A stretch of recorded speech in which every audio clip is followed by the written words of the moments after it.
Chapter 14. My parents met at a wedding reception, and although it may have nothing to do with anything, unless you believe in omens, the bride that day was burned to death less than a year later. Her name was Jessie Decker Hannaford. As Jessie Decker, she had been my mom's roommate at the University of Maine, where they were both majoring in political science. The thing that seemed to have happened was this. Jessie's husband went out to a special town meeting, and Jessie went into the bathroom to take a shower. She fell down and hit her head and knocked herself unconscious. In the kitchen, a dish towel fell on a hot stove burner. The house went up like a rocket. Wasn't it a mercy she didn't suffer? So the only good thing that came out of that wedding was my mother's meeting with Jessie Decker Hannaford's brother. He was an ensign in the Navy. After the reception, he asked my mother if she would like to go dancing. She said yes. They courted for 6 months, and then they were married. I came along about 14 months after the nuptials, and I've done the math again and again.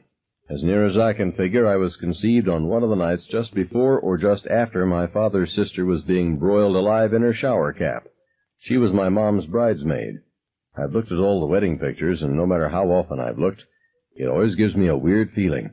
There is Jessie holding my mother's bridal train. Jessie and her husband, Brian Hannaford, smiling in the background as my mom and dad cut the wedding cake. Jessie dancing with the minister.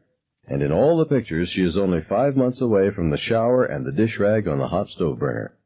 You wish you could step into one of those Kodachromes and approach her, say, "You're never going to be my Aunt Jessie unless you stay out of the shower when your husband is away. Be careful, Aunt Jessie." But you can't go back. For want of a shoe, the horse was lost and all that. But it happened, which is another way of saying I happened, and that's it. I was an only child. My mother never wanted another. She's very intellectual, my mother. Reads English mysteries, but never by Agatha Christie. Victor Canning and Hammond Innes were always more her cup of tea. Also magazines like the Manchester Guardian and Monocle and the New York Review of Books. My father, who made a career of the Navy and ended up as a recruiter, was more the all-American type. He likes the Detroit Tigers and the Detroit Red Wings and wore a black armband the day Vince Lombardi died. No shit. And he reads those Richard Stark novels about Parker the Thief. That always amused the hell out of my mother. She finally broke down and told him that Richard Stark was really Donald Westlake, who writes sort of funny mysteries under his real name. My father tried one and hated it. After that, he always acted like Westlake Stark was his private lapdog who turned against him one night and tried to bite his throat. My earliest memory is of waking up in the dark and thinking I was dead until I saw the shadows moving on the walls and the ceiling. There was a big old elm outside my window, and the wind would move the branches. This particular night, the first night I remember anything, there must have been a full moon. Hunter's moon, do they call it? Because the walls were very bright and the shadows were very dark.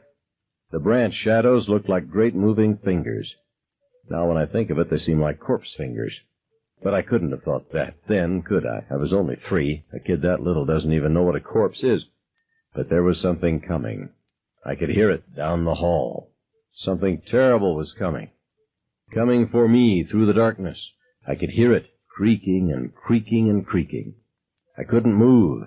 Maybe I didn't even want to move. I don't remember about that. I just lay and watched the tree fingers move on the wall and ceiling and waited for the creaking thing to get down to my room and throw open the door. After a long time, it might have been an hour, or it might only have been seconds, I realized the creaking thing wasn't after me at all, or at least not yet. It was after Mom and Dad down the hall. The creaking thing was in Mom and Dad's room. I lay there watching the tree fingers and listened. Now the whole thing seemed so dreamy and far away, like a city must look from a mountaintop where the air is rare, but very real just the same. I can remember the wind shuffling back and forth against the glass of my bedroom window. I can remember wetting myself. It was warm and somehow comforting. And I can remember the creaking thing.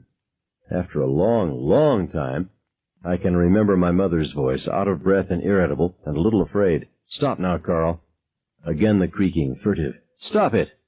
A mutter from my father. From my mother. "I don't care. I don't care if you didn't. Stop it and let me sleep." So I knew.